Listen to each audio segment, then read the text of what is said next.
Hello friends, welcome to Latha's kitchen. ఈరోజు నేను చూపించబోయే రెసిపీ బాయిల్డ్ ఎగ్ ఫ్రై అండి.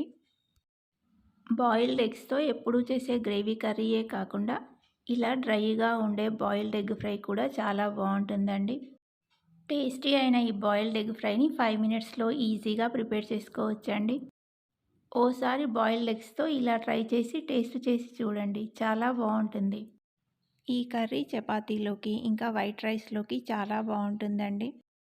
Simple and tasty boiled egg fry ఎలా ప్రిపేర్ చేయాలో చూద్దాం. ముందుగా ఎగ్స్ని ఉడికించి వాటి పెంకు తీసి పెట్టుకోవాలి. ఉడికించిన ఎగ్స్ని ఇలా మధ్యలోకి కట్ చేసి వీటిలో ఉన్న ఎల్లోని సపరేట్ చేసుకోవాలి. ఎగ్ వైట్ని ఇలా ముక్కల్లా కట్ చేసుకోవాలి. అన్ని ఎగ్స్లోంచి ఇలా ఎల్లోని సపరేట్ చేసి వైట్ని ముక్కల్లా కట్ చేసి ఒక ప్లేట్లోకి తీసుకోవాలి. స్టవ్ మీద ప్యాన్ పెట్టి ఆయిల్ వేసుకొని దాంట్లో పావు టీ స్పూన్ ఆవాలు, పావు టీ స్పూన్ జీలకర్ర వేసుకోవాలి. ఆవాలు జీలకర్ర కొంచెం ఫ్రై అయ్యాక ఇలా చిన్నగా కట్ చేసుకున్న ఉల్లిపాయ ముక్కల్ని వేసుకొని ఫ్రై చేసుకోవాలి.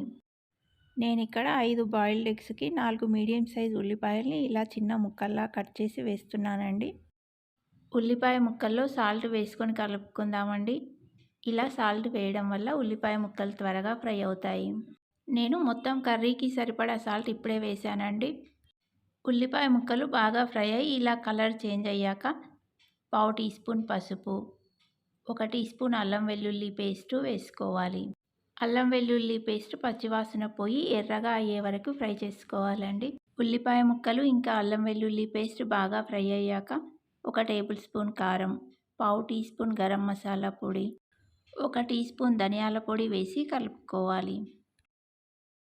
నేను ఇక్కడ 5 ఎగ్స్కి 1 టేబుల్ స్పూన్ కారం వేసానండి. మీరు మీ టేస్ట్కి సరిపోను మీరు ఎంత కారంగా తింటారో చూసుకొని వేసుకోండి. ఈ కర్రీ కొంచెం స్పైసీగా ఉంటేనే టేస్టీగా ఉంటుందండి. కారం వేశాక స్టవ్ని సిమ్లో పెట్టి 2 మినిట్స్ ఫ్రై చేసుకోవాలి. 2 మినిట్స్ తర్వాత మనం కట్ చేసి పక్కన పెట్టిన బాయిల్డ్ ఎగ్స్ని వేసుకోవాలి. ఎగ్స్ వేశాక ఇలా నెమ్మదిగా కలుపుకోవాలి. లేదంటే ఎగ్ ఎల్లో విరిగిపోయి కర్రీలో కలిసిపోయి పేస్ట్లా అవుతుందండి. ఎగ్ ఎల్లో చిదురవ్వకుండా ఇలా నిదానంగా కలుపుకోవాలండి. మనం వేసిన ఉప్పు, కారం, మసాలాలన్నీ ఎగ్స్కి బాగా పట్టేలా స్టవ్ని సిమ్లో పెట్టుకొని 2 to 3 మినిట్స్ ఫ్రై చేసుకోవాలి. మరిన్ని ఎగ్ రెసిపీస్ లింక్ కింద డిస్క్రిప్షన్లో ఇస్తాను, ఒకసారి చెక్ చేయండి.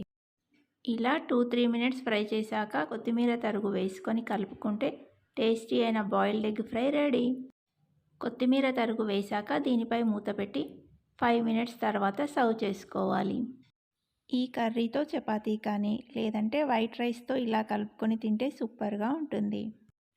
మనం కర్రీని నిదానంగా కలుపుకుంటే కర్రీలో ఉన్న ఎగ్గెల్లో విరిగిపోకుండా ఉప్పు, కారం, మసాలాలు పట్టి చాలా టేస్టీగా ఉంటుందండి. ఇలా బాయిల్డ్ ఎగ్ ఫ్రైని మీరు ట్రై చేసి ఎలా ఉందో కామెంట్ చేసి చెప్పండి. ఈ రెసిపీ మీకు నచ్చితే లైక్ చేయండి, ఇంకా మీ ఫ్రెండ్స్ అండ్ రిలేటివ్స్కి షేర్ చేయండి. మరిన్ని ఇలాంటి సింపుల్ అండ్ టేస్టీ రెసిపీస్ కోసం సబ్స్క్రైబ్ టు లతాస్ కిచెన్.